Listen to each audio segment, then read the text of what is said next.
2022년 9월 2일에 퍼블리시드된 최신 논문을 보겠습니다. 제목은 임상시험 결과에 따른 제약사의 주가 반응입니다. 어차피 성공한 신약이라면 마음 편히 장기 투자하면 됩니다. 하지만 미래를 어찌 알겠는가? 그래서 이벤트에 따른 주가 흐름을 알아둬야 합니다. 임상시험, NDA, BLA 등 각 이벤트마다 주가 움직임이 어땠는지 공부해두고 적절하게 대응해야 합니다. 그래서 이벤트 스터디를 합니다. 이벤트 스터디란 중요한 사건이 발생했을 때 주가가 어떻게 움직이는지 그 영향력을 조사하는 경험적인 분석입니다. 과거 데이터를 따져 본다는 거죠. 주가를 크게 움직일 만한 이벤트를 스터디하는 것입니다. NDA를 제출했는데 주가는 왜 이 모양이죠? 원래 그런 겁니다. 말도 안 돼. 하지만 현실입니다. 이런 종류의 공부를 이벤트 스터디라고 합니다. 이벤트 스터디는 성공 투자의 가능성을 높여줍니다. 그러니 공부해 볼만 합니다. 과거를 알고 현재를 아는 자 승리하리라. 그럼 저와 함께 공부해 보겠습니다. 해당 논문은 2000년부터 2020년까지의 임상시험을 분석했습니다. 최근까지의 20년치입니다. 그런데 논문이 쉽다고는 말 안 했습니다. 하지만 어렵다면 패스하면 그만입니다. 어렵다면 그림책 보듯이 하면 됩니다. 그래프를 보면 1차 지표를 달성하니까 올랐습니다. 끝. 다음 그래프. 효능이 부족하니까 내렸네. 끝. 너무나 자명한 결론입니다. 제약사의 주가는 임상시험 결과 효능이 좋으면 오르고 효능이 나쁘면 내립니다. 이건 13,807개의 임상시험을 살펴본 결과입니다. 논문은 이래서 좋죠. 배우신 분들이 자료를 싹 긁어 모아서 정리한 데이터를 논문 하나가 깔끔하게 요약해 줍니다. 요즘 세상 좋아졌습니다. 방 안에 앉아서 연구자들의 땀과 눈물로 탄생한 핵심 결과를 단 몇 분 만에 학습할 수 있습니다. 감사합니다. 게다가 최근 20년치 데이터라 신뢰가 갑니다. 그래서 최종 결론은 여기서부터 흥미로워집니다. 연구자들은 이렇게 결론 내립니다. 임상시험이 주가를 완벽히 설명하지 못했다. 그럼 뭐 한 거냐? 연구자들의 입장을 대변하자면 완벽히가 아닐 뿐 어느 정도는 설명한다는 결론이고, 왜 이런 결과가 나왔는지 가만히 생각해보니 연구자들은 뭔가 더 있다 라는 결론에 다다른 것입니다. 그건 아마도 중요도가 아닐까? 연구자들은 조심스럽게 추측해봅니다. 임상시험 결과가 아무리 좋게 나와도 더 중요한 신약이 있고 덜 중요한 신약이 있다는 말입니다. 예를 들어 코로나 팬데믹 시기에 모더나의 백신은 중요한 신약이었습니다. 그래서 주가 반응은 다른 어떤 신약보다 강력했습니다. 같은 임상시험의 성공이라도 항암제의 임상 성공이 연고의 임상 성공보다 더 중요합니다.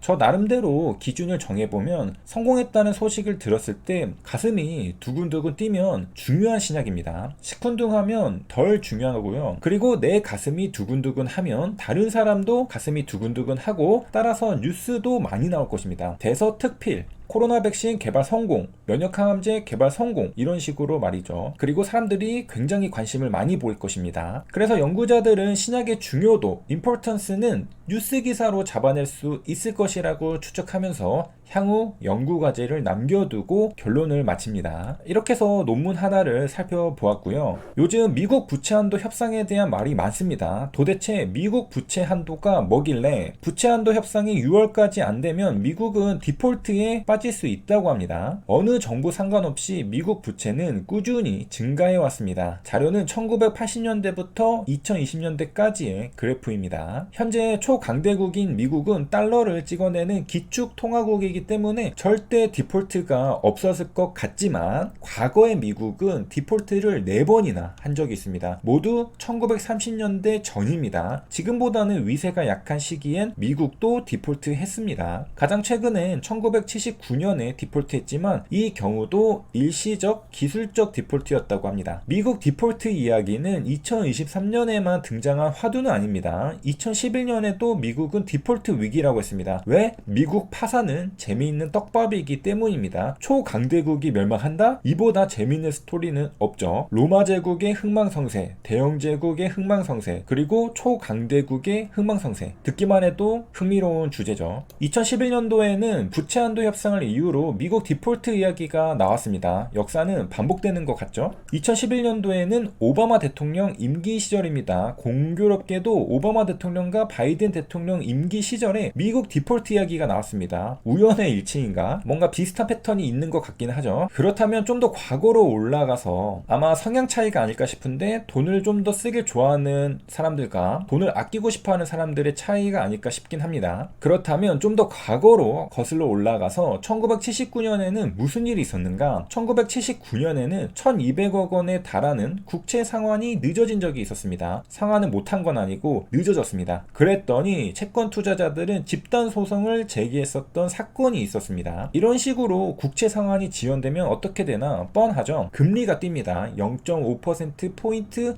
이상 상승시킨다고 합니다. 1979년에 연체 기간이 길지 않았음에도 고금리가 한 달 동안 지속됐다고 합니다. 불안감이 있었다는 거죠. 못 갚은 게 아니라 기술이나 조건 또는 절차상의 이유로 연체했기 때문에 1979년의 디폴트는 기술적 디폴트라고 합니다. 영어로는 테크니컬 디폴트라고 합니다. 2013년에도 부채 한도 협상은 난항을 겪었습니다. 이런 일은 자주 있는 일이죠. 그리고 부채 한도 협상에 어려움이 있을 때마다 미국이 디폴트에 빠지는 거 아니냐는 이야기가 꼬리표처럼 따라 나왔죠. 알아보고 나니 생각보다 걱정이 별로 안 되는데요. 북한 핵도발과 비슷한 느낌입니다. 쿨타임이 돌면 찾아오는 그런 이벤트 같습니다. 정부 부채 한도는 영어로 Public Debt Ceiling이라고 합니다. 천장이 있다는 뜻인데, 정부가 발행하는 부채에 대해서 법적 한도를 부과하는 것입니다. 절제를 모르는 인간에게 법으로 상한선을 부여한 것입니다. 정부 부채의 법적 한도는 1917년부터 시작됐다고 합니다. 거의 100년 된 역사를 지니고 있죠. 그래서 역사만큼이나 한도를 상향한 횟수도 110번에 달합니다. 거의 1년에 한 번꼴로 상향한 건데요. 최근에 눈여겨볼 만한 변화가 있습니다. 2014년 이후 의회는 부채 한도 적용을 일시 유예하는 법을 통과시켰습니다.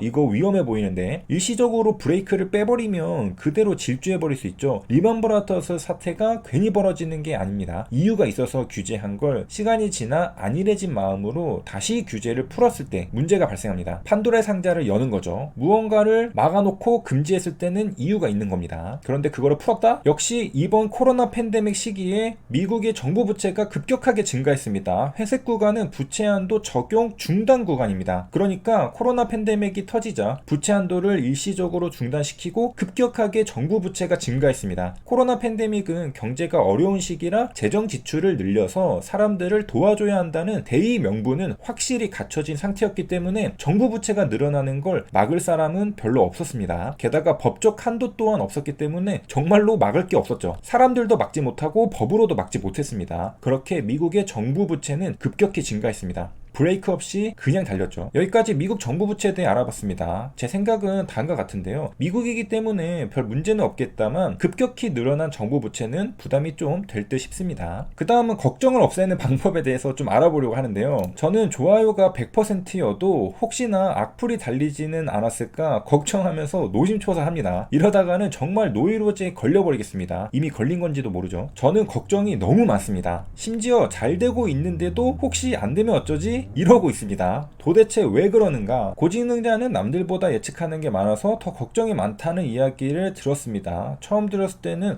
그런 거 그게 어떻게 고지능자냐? 뭐가 이득인지 손해인지도 모르고 걱정하면서 인생을 갉아먹는 건 오히려 바보 아닙니까? 이젠 저도 좀 마음이 편안하고 싶습니다. 매일매일이 스트레스입니다. 그렇다면 도대체 무엇이 문제인가? 반복된 생각이 문제입니다. 걱정은 이미 일어난 일이나 앞으로 일어날 일에 대해 계속 반복하여 생각하는 것으로 불안 증세의 일종입니다. 걱정을 되새김질하니까 걱정이 되는 것입니다. 이유를 알았으니 해결책은 간단합니다. 반복해서 생각하지 마라. 이러면 어쩌지? 저러면 어쩌지? 이런 걸 무한반복하지 말라는 거죠. 그런데 아무리 걱정을 반복해서 생각하지 말라고 해도 걱정은 저절로 머릿속에 생각이 떠오릅니다. 패시브 스킬처럼 자동으로 걱정이 되는데 어떻게 해야 하나? 방법이 있습니다. 의도적으로 다른데 집중하면 됩니다. 사람의 두뇌는 멀티태스킹이 불가능합니다. 걱정한 거는 걱정할 여유가 있었기 때문에 걱정을 시작한 거죠. 그래서 적극적인 집중이 필요합니다. 걱정이 끼어들 여지가 없게 말이죠. 어렸을 적에 제 친구는 마음이 힘들어지면 갑자기 일을 시작하면서 바쁘게 살았습니다.